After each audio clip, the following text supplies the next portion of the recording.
गिबियावनो आङो बयनिसिमबो खुलुमनाय जासिदों। बयबो मिथिगौ दिनै फरायसा सान लोगोसे बड'फा उपेन्द्रनाथ ब्रह्मनिबो जोनोम सान।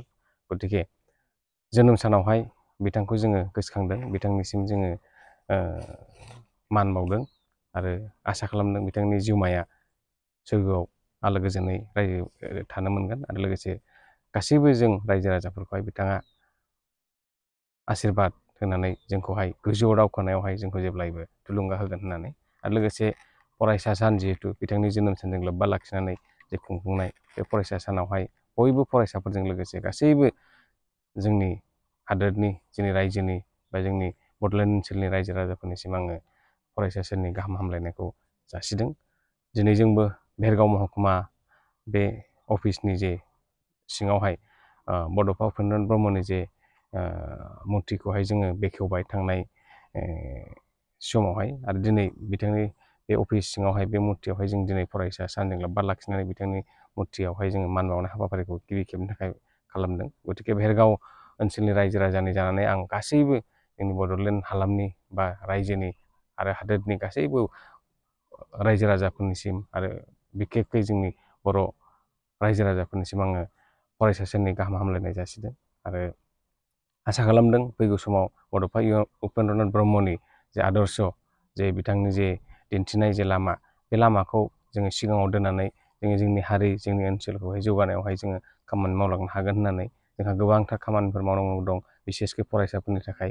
गतिके बैफोरखौ मावनायावहाय जोङो बयबो लोगोसेयैनो जाहाथे बिथांनि आदर्शखौ जों सिगाङाव दोननानै जाहाथे फैगौ समावहाय जोंनि जे मावनो गोनां खामानि दं फरायसाफोरनि समाजनि बा रांखान्थिनि बा बायदि बिथिङावहाय बेफोरखौहाय जों मावनो सुजुग होलायगोन आरो खाबु लालायगोन होननानै आं आसा खालामदों आरो बयबो जाहाथे बे दिगावहाय आवगायलायो बेखौनो आङो दिनैनि सानावहाय आसा खालामदों।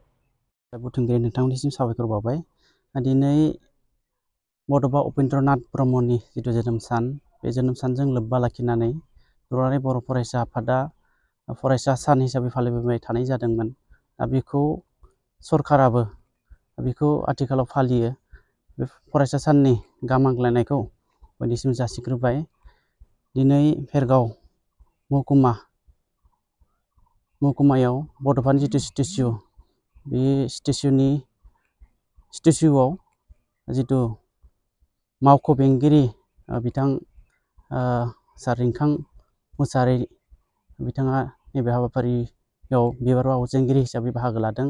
बिथांनिसिम जोङो दखरा आफादनि जानानै बिथांनिसिम साबायखर बावदों आरो दिनै बे हाबाफारिनि गेजेरजों जों बेखौनो खावलायनो लुबैदों खिन्थु बड'फानि सान्थौ आरो सानस्रि बे बुहुमाव थांनानै थागोन। दुलाराय बर' माहारिनि गेजेराव बिथाङा जिथु जांख्रिथाय लाबोनाय बेखौ जोंनि साफ्रोमबो सुबुङा गोसोआव लाखिनानै हारिनि एबा समाज दानायनि खामानि बेखौ मावलांगोन। बेखौ जों गोसोआव जुना लानानै साफ्रोमबो सुबुं माहारियानो बिनि जिथु सान्थौ आरो सानस्रि बेखौ नोजोर लाखिनानै खामानि मावलांनांगोन।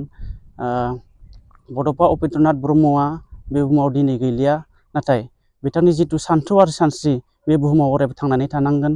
अब्लासो जोङो बर' माहारि हिसाबै बे बुहुमाव थांनानै थानो हागोन आरो जोंनि मावनाय दांनायनि बेलायाव समाजखान्थि जौगानाय, रांखान्थि जौगानाय, फरायसा हिसाबै जों बोरै जौगानांगौ बिथांनि जिथु लामा दिन्थिलांनाय बे लामा दिन्थिलांनायखौ जोङो दुलाराय बर' फरायसा आफाद हिसाबै जोङो अरायबो मावलांनांगोन। बेखौ जों अराय गोसोआव जुना लानानै गोग्गोम गोसो लानानै दिनै जोङो खामानि मावगासिनो दङ आरो बे लेखायैनो बड'फानि सान्थौ आरो सानस्रिजों बिथांनि जिथु बानबुंथि होलांनाय बे बुहुमाव सिनायथि मोनगोन होननानै जोङो नैबे समाव आसा फारिदों आरो बेखिनि सुंद' बिबुंथि बुंनानै गोजोन्थों। मोनसे गोजोनथाव खौरां। दतमा इउएन एकाडेमि फरायसालिया लानानै फैदों मोनसे गोजोनथाव खौरां। नंगौ, दतमा इउएन एकाडेमि फरायसालिया लानानै फैदों बेसेन नाङै मुं थिसननाय।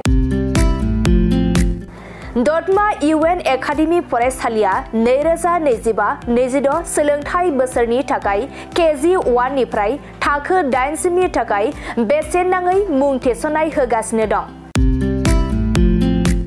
आरो बिथराय आरो फाइलिनि थाखाय फर्म बिलाइनाय आरो मुं थिसननायाबो सोलिगासिनो दं।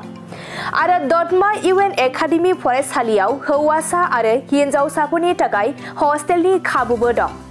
बिनिखायनो नोंथाङाबो नोंथांनि गथ'खौ दतमा इउएन एकाडेमि फरायसालियाव बेसेन होआजासे मुं थिसननो सानदोंब्ला आरो हस्टेलाव दोननानै फोरोंनो सानदोंब्ला थाबैनो मुं थिसननो हागोन।